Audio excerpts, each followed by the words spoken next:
마가복음 제1장. 하나님의 아들 예수 그리스도의 복음의 시작이라.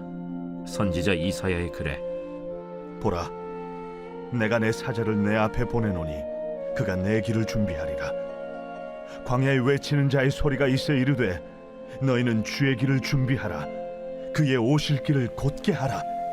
기록된 것과 같이 세례 요한이 광야에 이르러 죄 사함을 받게 하는 회개의 세례를 전파하니 온 유대 지방과 예루살렘 사람이 다 나아가 자기 죄를 자복하고 요단강에서 그에게 세례를 받더라. 요한은 낙타털 옷을 입고 허리에 가죽띠를 띠고 메뚜기와 석청을 먹더라.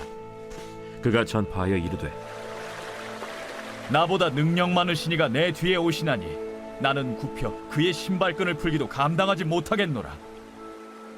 나는 너희에게 물로 세례를 베풀었거니와 그는 너희에게 성령으로 세례를 베푸시리라.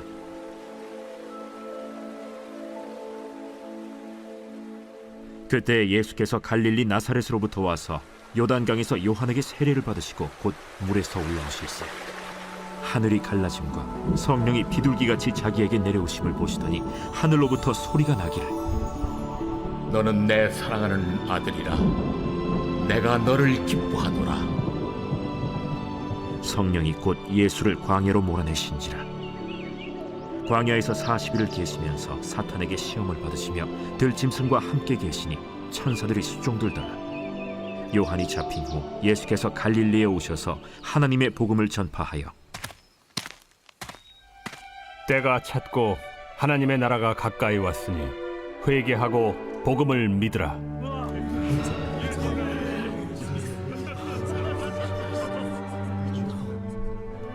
갈릴리 해변으로 지나가시다가 시몬과 그 형제 안드레가 바다에 그물 던지는 것을 보시니 그들은 어부라.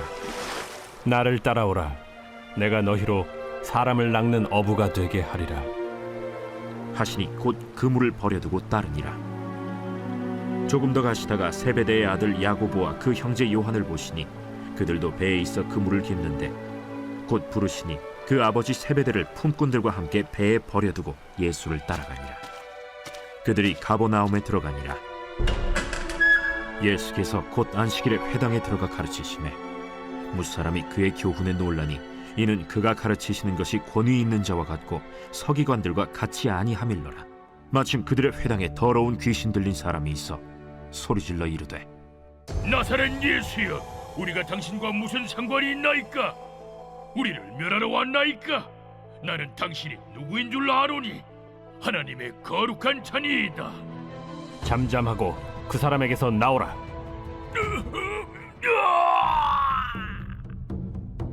더러운 귀신이 그 사람에게 경련을 일으키고 큰 소리를 지르며 나오는지라. 다 놀라 서로 물어 이르되 이는 어찌미냐? 권위 있는 새 교훈이로다. 더러운 귀신들에게 명한즉 순종하는도다. 예수의 소문이 곧 온 갈릴리 사방에 퍼지더라. 회당에서 나와 곧 야고보와 요한과 함께 시몬과 안드레의 집에 들어가시니 시몬의 장모가 열병으로 누워있는지라. 사람들이 곧 그 여자에 대하여 예수께 여짜온대 나아가사 그 손을 잡아 일으키시니 열병이 떠나고 여자가 그들에게 수종드니라. 저물어 해질 때에 모든 병자와 귀신 들린 자를 예수께 데려오니 온 동네가 그 문 앞에 모였더라. 예수께서 각종 병이 든 많은 사람을 고치시며 많은 귀신을 내쫓으시되 귀신이 자기를 알므로 그 말하는 것을 허락하지 아니하시니라. 새벽 아직도 밝기 전에 예수께서 일어나 나가 한적한 곳으로 가사 거기서 기도하시더니 시몬과 및 그와 함께 있는 자들이 예수의 뒤를 따라가 만나서 이르되 모든 사람이 주를 찾나이다. 우리가 다른 가까운 마을들로 가자. 거기서도 전도하리니 내가 이를 위하여 왔노라. 이에 온 갈릴리에 다니시며 그들의 여러 회당에서 전도하시고 또 귀신들을 내쫓으시더라. 한 나병 환자가 예수께 와서 꿇어 엎드려 간구하여 이르되 원하시면 저를 깨끗하게 하실 수 있나이다. 예수께서 불쌍히 여기사 손을 내밀어 그에게 대시며 내가 원하노니 깨끗함을 받으라. 곧 나병이 그 사람에게서 떠나가고 깨끗하여진지라. 곧 보내시며 엄히 경고하사 삼가 아무에게 아무 말도 하지 말고 가서 내 몸을 제사장에게 보이고 내가 깨끗하게 되었으니 모세가 명한 것을 드려 그들에게 입증하라. 그러나 그 사람이 나가서 이 일을 많이 전파하여 널리 퍼지게 하니 그러므로 예수께서 다시는 드러나게 동네에 들어가지 못하시고 오직 바깥 한적한 곳에 계셨으나 사방에서 사람들이 그에게로 나아오더라.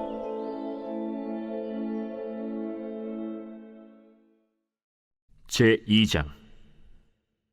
수일 후에 예수께서 다시 가버나움에 들어가시니 집에 계시다는 소문이 들린지라 많은 사람이 모여서 문 앞까지도 들어설 자리가 없게 되었는데 예수께서 그들에게 도를 말씀하시더니 사람들이 한 중풍병자를 4사람에게 메워가지고 예수께로 올세 무리들 때문에 예수께 데려갈 수 없으므로 그 계신 곳에 지붕을 뜯어 구멍을 내고 중풍병자가 누운 상을 달아내리니 예수께서 그들의 믿음을 보시고 중풍병자에게 이르시되 작은 자야, 내 죄사함을 받았느니라. 어떤 서기관들이 거기 앉아서 마음에 생각하기를 이 사람이 어찌 이렇게 말하는가?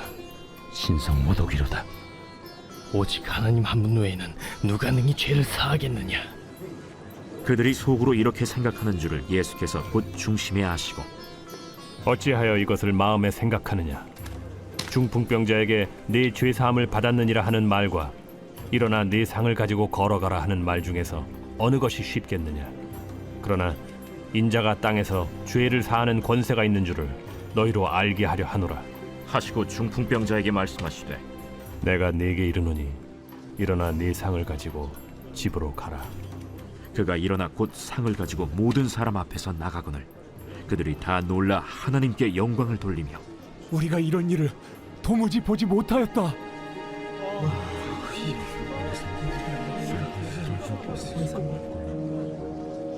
예수께서 다시 바닷가에 나가심에 큰 무리가 나왔거늘 예수께서 그들을 가르치시니라. 또 지나가시다가 알페오의 아들 레위가 세관에 앉아 있는 것을 보시고 나를 따르라 하시니 일어나 따르니라.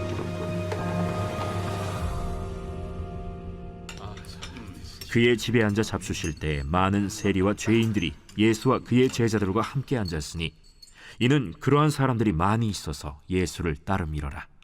바리새인의 서기관들이 예수께서 죄인 및 세리들과 함께 잡수시는 것을 보고 그의 제자들에게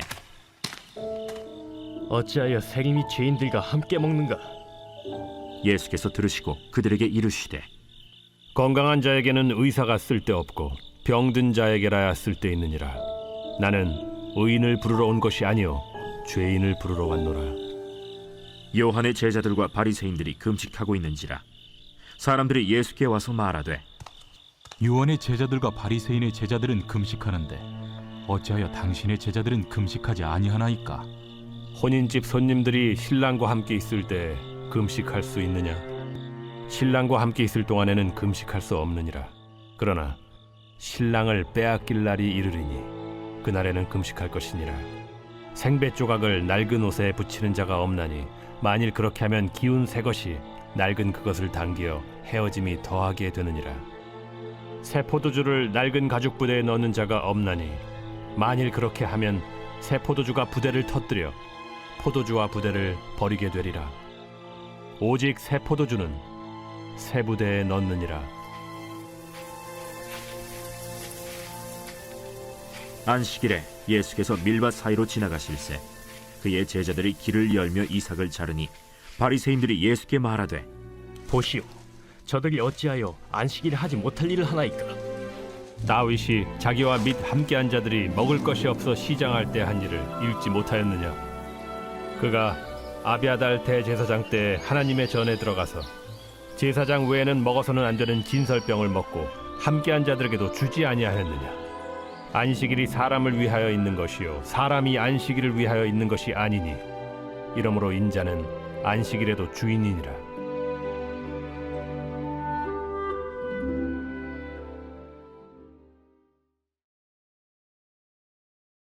제3장.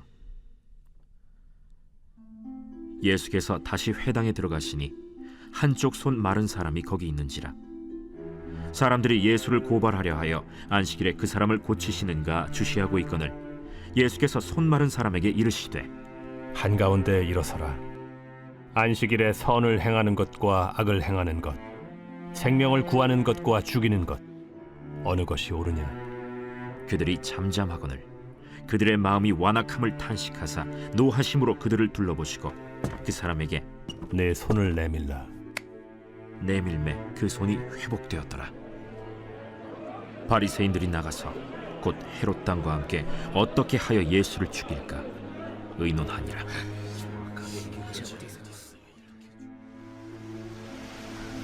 예수께서 제자들과 함께 바다로 물러가시니 갈릴리에서 큰 무리가 따르며 유대와 예루살렘과 이두메와 요단강 건너편과 또 두로와 시돈 근처에서 많은 무리가 그가 하신 큰 일을 듣고 나오는지라.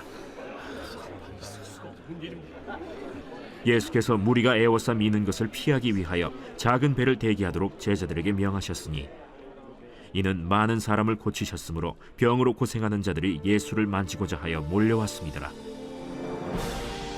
더러운 귀신들도 어느 때든지 예수를 보면 그 앞에 엎드려 부르짖어 이르되 당신은 하나님의 아들이니이다 하니 예수께서 자기를 나타내지 말라고 많이 경고하시니라. 또 산에 오르사 자기가 원하는 자들을 부르시니 나온지라.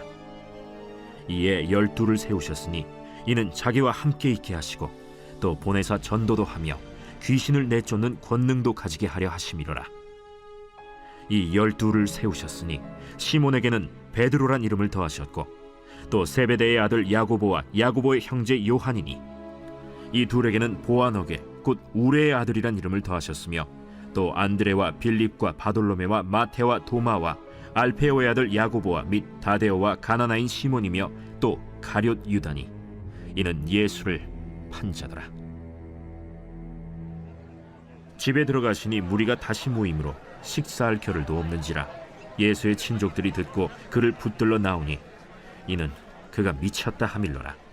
예루살렘에서 내려온 서기관들은 그가 바알세불이 집혔다 하며 또 귀신의 왕을 힘입어 귀신을 쫓아낸다 하니 예수께서 그들을 불러다가 비유로 말씀하시되 사탄이 어찌 사탄을 쫓아낼 수 있느냐? 또 만일 나라가 스스로 분쟁하면 그 나라가 설 수 없고 만일 집이 스스로 분쟁하면 그 집이 설 수 없고 만일 사탄이 자기를 거슬러 일어나 분쟁하면 설 수 없고 망하느니라. 사람이 먼저 강한 자를 결박하지 않고는 그 강한 자의 집에 들어가 세간을 강탈하지 못하리니 결박한 후에야 그 집을 강탈하리라. 내가 진실로 너희에게 이르노니 사람의 모든 죄와 모든 모독하는 일은 사심을 얻되 누구든지 성령을 모독하는 자는 영원히 사심을 얻지 못하고 영원한 죄가 되느니라. 이는 그들이 말하기를 더러운 귀신이 들렸다 함이로라. 그때 예수의 어머니와 동생들이 와서 밖에 서서 사람을 보내어 예수를 부르니 무리가 예수를 둘러 앉았다가 보소서, 당신의 어머니와 동생들과 너희들이 밖에서 찾나이다. 누가 내 어머니이며 동생들이냐? 하시고 둘러 앉은 자들을 보시며 내 어머니와 내 동생들을 보라. 누구든지 하나님의 뜻대로 행하는 자가 내 형제요 자매요 어머니이니라.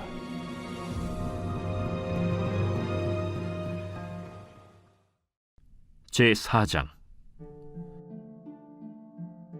예수께서 다시 바닷가에서 가르치시니 큰 무리가 모여들거늘 예수께서 바다에 떠있는 배에 올라앉으시고 온 무리는 바닷가 육지에 있더라. 이에 예수께서 여러 가지를 비유로 가르치시니 그 가르치시는 중에 들으라. 씨를 뿌리는 자가 뿌리러 나가서 뿌릴새 더러는 길가에 떨어짐에 새들이 와서 먹어버렸고 더러는 흙이 얕은 돌밭에 떨어짐에 흙이 깊지 아니하므로 곧 싹이 나오나 해가 돋은 후에 타서 뿌리가 없으므로 말랐고 더러는 가시떨기에 떨어짐에 가시가 자라 기운을 막음으로 결실하지 못하였고 더러는 좋은 땅에 떨어짐에 자라 무성하여 결실하였으니 30배나 60배나 100배가 되었느니라. 들을 귀 있는 자는 들으라.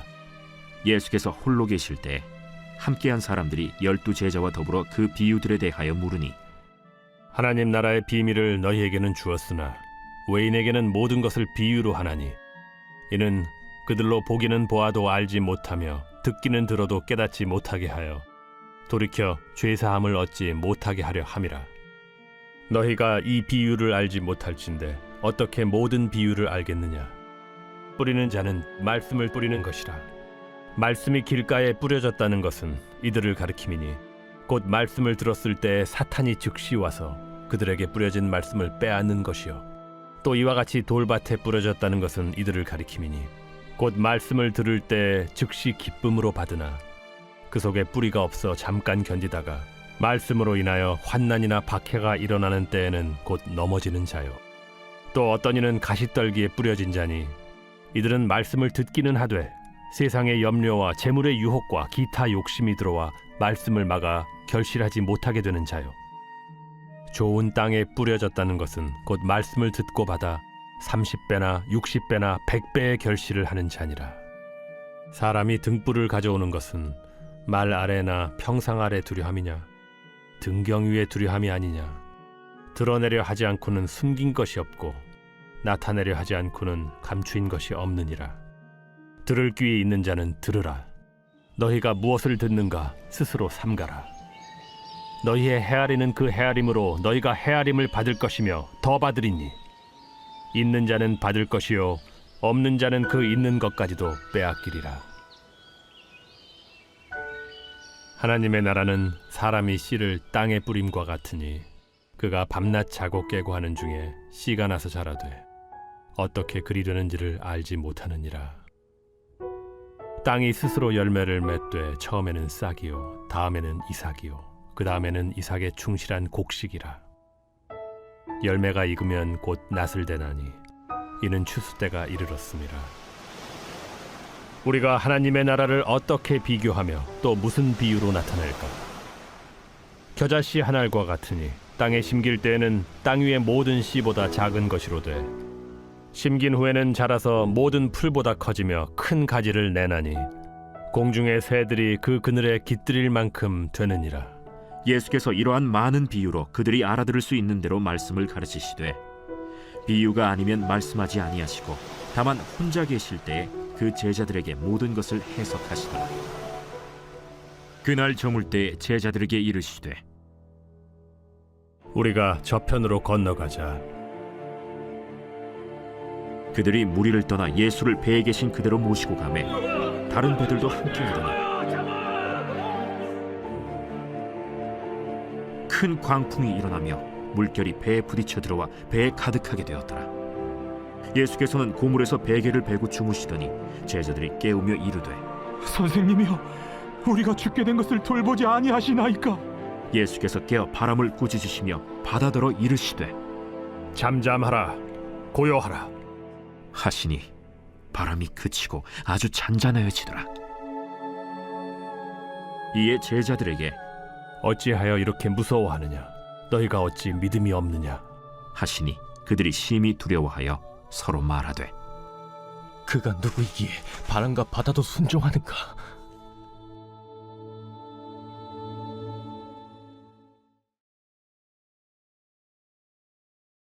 제 128편 성전에 올라가는 노래. 여호와를 경외하며 그의 길을 걷는 자마다 복이 있도다. 내가 내 손이 수고한 대로 먹을 것이라. 내가 복되고 형통하리로다.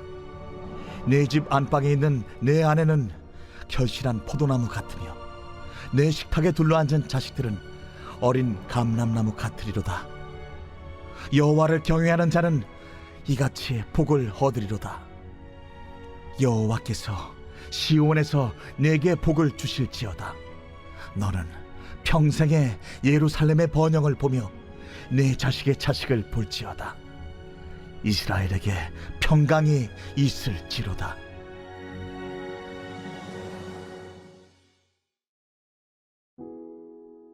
오늘 우리가 은혜 받을 하나님 말씀은 마가복음 3장 1절로 6절까지 말씀입니다. 예수께서 다시 회당에 들어가시니 한쪽 손 마른 사람이 거기 있는지라. 사람들이 예수를 고발하려 하여 안식일에 그 사람을 고치시는가 주시하고 있거늘 예수께서 손 마른 사람에게 이르시되 한가운데 일어서라 하시고 그들에게 이르시되 안식일에 선을 행하는 것과 악을 행하는 것, 생명을 구하는 것과 죽이는 것 어느 것이 옳으냐 하시니 그들이 잠잠하거늘 그들의 마음이 완악함을 탄식하사 노하심으로 그들을 돌러보시고 그 사람에게 이르시되 내 손을 내밀라 하시니 내밀매 그 손이 회복되었더라. 바리새인들이 나가서 곧 헤롯 당과 함께 어떻게 하여 예수를 죽일까 의논하니라. 아멘. 오늘은 무엇을 위한 원칙인가 라는 제목으로 하나님 말씀 전하겠습니다. 최근 넷플릭스에서 중증외상센터라는 드라마가 방영되어 글로벌 히트를 쳤습니다. 이 드라마를 보면 천재외과 의사 백강혁이라는 인물이 나오는데요. 저는 이 인물을 보면서 어떤 인물이 떠올랐는데 아니나 다를까 이 주인공은 얼마 전까지 아주대 병원에서 외상센터 센터장이자 외상외과장을 경임했던 이국종 교수를 모티브로 했더군요. 드라마에서 백강혁은 생사를 오가는 환자를 살리기 위한 처절한 싸움을 벌입니다. 그런데 그 싸움은 환자를 괴롭히는 질병이나 상처 부위가 아니었습니다. 주인공이 싸우는 대상은 병원이라는 조직이 세운 시스템과 원칙이었습니다. 환자를 살리려면 당장 수술을 해야 하는데 백강혁은 사사건건 병원 규정상 불가능하다, 재정 원칙상 불가능하다는 이야기를 들어야 했습니다. 드라마에서는 그런 도전을 모두 이겨내고 환자를 살려내지만 현실의 백강혁이라 할 수 있는 이국종 교수는 사람의 목숨을 돈과 저울질하는 현실을 개탄하며 아주대 병원을 떠나야 했습니다. 저는 이 중증외상센터라는 드라마를 보면서 이 문제가 병원만의 문제는 아니라는 생각이 들었습니다. 원칙을 지켜야 한다는 미명 아래 사람의 생명이나 안전을 뒷전으로 떠밀어버린 일들이 지금도 비일비재하게 일어나고 있기 때문입니다. 전공의들이 환자를 두고 병원을 떠나므로 수많은 환자들이 제때 치료를 받지 못하는 일, 회사의 이익을 위해 세운 원칙으로 인하여 제대로 된 작업복이나 안전장비도 착용하지 못하고 위험한 일에 투입되었다가 생명을 잃는 사람들, 이 모든 일들은 자신의 이익을 지키기 위해 세운 원칙으로 인해 사람의 생명을 지키지 못한 사례들입니다. 오늘 본문을 보면 사람이 만들어 놓은 원칙으로 인하여 고통받는 사람들과 그들을 구원하시는 예수님의 이야기가 나옵니다. 과연 예수님을 대적하는 사람들의 원칙은 무엇이며 예수님이 따르는 원칙은 어떻게 다른지 살펴보도록 하겠습니다. 당시 유대인들은 예루살렘에 있는 성전에 가는 대신 매주 지역마다 있는 회당에 모여 구약을 낭독하는 방식으로 예배를 대신했습니다. 그날도 예수님은 안식일을 맞이하여 회당에 방문하셨습니다. 그런데 그 회당 안에 손이 마른 사람, 즉 장애를 가진 사람이 있었던 모양입니다. 아마도 예수님께서 병을 잘 고치신다는 소문을 듣고 이 병 고침을 받으려고 예수님을 찾아온 사람이었겠죠. 그런데 문제는 그날이 안식일이었다는 점입니다. 당시 유대인들은 안식일에 일하는 것을 철저하게 금하고 있었는데 이 일이라는 범주 안에 사람을 고치는 일도 포함되어 있었습니다. 물론 생명이 경각에 달린 사람을 고치는 일은 예외로 했지만 지금 예수님 앞에 있는 사람처럼 당장 생명에 지장이 없는 사람을 고치는 일은 안식일에 해서는 안 될 일로 여겼습니다. 그럼 왜 당시 유대교의 종교 지도자들은 그런 원칙을 세웠을까요? 안식일에 일을 해서는 안 된다는 원칙, 더 나아가서 병자까지도 고쳐서는 안 된다는 원칙이 세워진 이유는 무엇일까요? 이런 원칙이 세워진 근본적인 이유는 과거 그들의 조상들이 율법을 지키지 않아 땅을 빼앗겼던 역사가 있었기 때문입니다. 과거 남유다가 율법을 지키지 않아 나라가 멸망했으니 그 역사를 반면교사 삼아서 철저한 율법 준수만이 살 길이라고 가르친 것입니다. 그런데 그 율법 준수라는 열심이 지나쳐 사람의 생명보다 더 우선순위가 되어버린 것이죠. 이는 과거 포로에서 돌아온 에스라와 같은 지도자 때부터 있었던 일입니다. 에스라는 포로에서 돌아온 이후에 이방인과 결혼한 사람들을 향해서 아내와 자식까지 버리라고 명령한 적이 있습니다. 그런데 이는 하나님이 명령하신 바도 아니었고 구약의 전통과도 어긋난 일이었습니다. 이스라엘의 역사를 보면 이방인 여인과 결혼했던 사례들이 너무 많습니다. 구스 여인과 결혼했던 모세, 모압 여성 룻과 결혼했던 보아스, 심지어 예수님의 조상 중에는 여리고성에서 기생일을 했던 라합도 있었는데 말이죠. 하지만 에스라는 이방인이라는 이유로 사람들에게 이혼을 강요했습니다.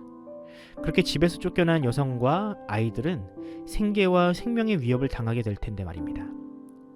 이처럼 당시 유대인들에게는 하나님께서 주신 율법의 본래 목적이 아닌 그저 율법을 지키는 것을 선으로 여기는 잘못된 관습이 굳어져 있었습니다. 하나님은 생명을 살리기 위해 율법을 주셨는데 사람은 오히려 그 율법을 지킨다는 명목하에 사람의 생명을 가볍게 여기고 오히려 파괴하는 일을 저지르고 있었던 것입니다.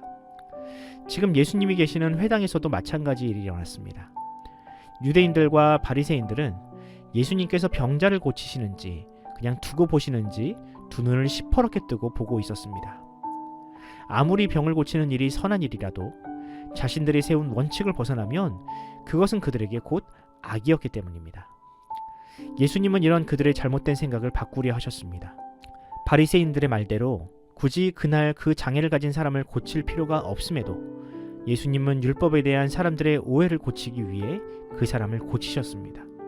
하나님께서 이 세상을 창조하실 때와 마찬가지로 예수님은 그 장애인에게 생기를 불어넣으심으로 진정한 안식을 선물로 주셨습니다. 하지만 바리새인들은 어떤가요? 본문 6절을 보면 그들은 안식일에 안식과는 정반대의 일을 모의하고 있습니다. 6절을 읽어드리겠습니다. 바리새인들이 나가서 곧 헤롯 왕과 함께 어떻게 하여 예수를 죽일까 의논하니라. 바리새인들은 안식일에 예수를 어떻게 하면 죽일까를 논의했습니다. 안식일에 사람을 고치신 예수님과 정반대의 일을 하고 있는 것이죠. 마가복음의 저자는 이런 비교를 통해 예수님과 바리새인 중에 누가 더 율법의 정신 위에 있는지, 원칙과 사람의 생명 중에 무엇을 더 우선순위로 두고 있는지를 읽는 이로 하여금 질문하게 만듭니다. 사랑하는 성도 여러분, 여러분은 과연 어떤 것을 우선순위로 두고 살고 계십니까? 사람의 편의를 위해 만든 원칙 뒤에 숨어 이웃을 사랑하라는 하나님의 계명을 외면하고 계십니까? 아니면 생명을 살리는 일, 영혼을 구원하는 일에 열정을 쏟고 계십니까? 기억하십시오. 유대인들에게 율법을 주신 목적, 우리에게 생명과 같은 가정과 직장, 물질을 주신 목적, 그 모든 목적은 결국 사람의 생명을 살리고 구원하기 위한 것입니다. 따라서 그 무엇도 이 목적보다 앞설 수 없으며 이것을 앞서려 하는 것 자체가 하나님보다 자신을 더 높이려는 시도와 다르지 않습니다. 그러므로 원칙 뒤에 숨는 인생이 아닌 예수님처럼 그 울타리를 벗어나 무한한 자유를 주시는 하나님의 안식에 동참하는 인생이 되기를 바랍니다. 오늘 하루 주께서 여러분에게 그 무엇에도 구애받지 않는 참 자유를 주시길 간절히 소원합니다. 기도하겠습니다. 모든 생명의 주인이신 하나님 아버지, 오늘도 우리에게 아침에 눈을 뜰 수 있는 힘과 생명을 주시고 하나님의 말씀을 듣는 귀를 주시니 감사합니다. 오늘도 주님의 말씀을 쫓아 순종과 감사의 삶을 살게 하여 주시옵소서. 더 나아가 혹시 나도 바리새인들처럼 내가 만든 원칙 뒤에 숨어 이웃사랑이라는 지상명령을 외면하고 있지는 않은지 돌아보니 주님, 우리의 완악함을 용서하시고 우리 안에 사랑과 믿음을 더하여 주옵소서. 주님, 여전히 이 세상에는 예수님을 찾아간 손마른 사람과 같은 이들이 많습니다. 법의 보호를 받지 못하고 세상으로부터 외면당하는 사람이 많습니다. 주여, 이 땅의 성도와 교회들에게 예수님의 마음을 주시고 그들에게 참된 안식을 누리게 하는 복의 통로로 사용하여 주옵소서. 그들의 영혼뿐 아니라 삶의 역경을 이겨낼 안식이 우리를 통해 흘러가게 하옵소서. 감사드리며 우리 구주 예수님의 이름으로 기도드립니다. 아멘. 사랑하는 성도 여러분, 이 새벽 기도하실 때 주님께 그렇게 기도합시다. 주님, 내가 세운 원칙이 아니라 하나님께서 우리에게 주신 말씀대로 사는 삶을 허락하여 주옵소서. 세상이 주목하지 않아 슬픔과 애통이 있는 곳을 바라보며 그들을 위해 기도하고 또한 그들을 사랑하는 마음을 우리에게 주옵소서라고 기도해 주시기 바랍니다. 우리나라를 위해 기도하실 때 안보와 또한 외교 모든 영역에서 너무나도 어려운 시절입니다. 주님께서 위정자들에게 지혜를 주셔서 해법을 찾게 해달라고 기도해 주시고요. 담임 목사님을 비롯한 모든 중직자들에게 또한 성도들에게 가정의 복과 지혜, 건강을 달라고 기도해 주시기 바랍니다. 우리 자녀들을 위해 기도하실 때 특히 고3 수험생들을 위해서 기도해 주십시오. 이들이 마지막까지 끝까지 힘을 내어서 수험 생활을 잘 감당하게 달라고 기도해 주시기 바랍니다. 환우들을 위해 기도하실 때 우동락 성도님, 장옥형 권사님, 김창욱 집사님, 한영우 집사님, 이춘자 권사님, 차길선 집사님, 이준우 어린이와 신혜림 성도의 회복을 위해 기도하면서 오늘 하루를 시작하도록 하겠습니다. 다 함께 기도합시다.